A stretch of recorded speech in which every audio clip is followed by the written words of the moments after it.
மக்கள் அன்பளிப்பு என்ன கேட்டாங்களா? மக்கள் வந்து எங்களுக்கே தான் அப்படின்ற மாதிரி என்ன கேட்டாங்களா? வேண்டி வேண்டி போய் எல்லாத்தையும் நீங்கள் செய்து விட்டு காசு வாங்குனீங்கல்ல, காசு வாங்க சும்மாவா போட்டீங்க ஓட்டு?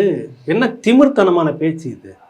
ஓசியில் போகிறீங்கல்ல, அதை இன்னும் என் காதில் ஒலிச்சுக்கிட்டே இருக்கு.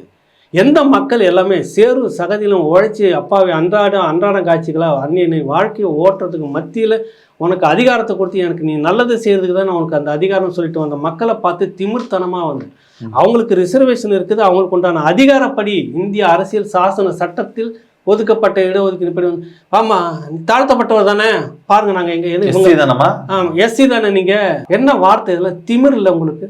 ஆளானப்பட்ட காமராஜர் வானத்துக்கும் பூமிக்குமான அதிகாரம் கொடுத்து இந்து கோயில்களுக்குள்ளே அனுப்பிச்சாரு பட்டியல் சமூகத்து மக்களை.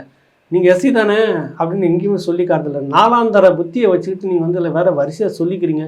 எங்கள் ஒழுக்கம் இங்கேருந்து வருது, 100 வருஷம் பாரம்பரியம் எங்கள் ஒழுக்கம்.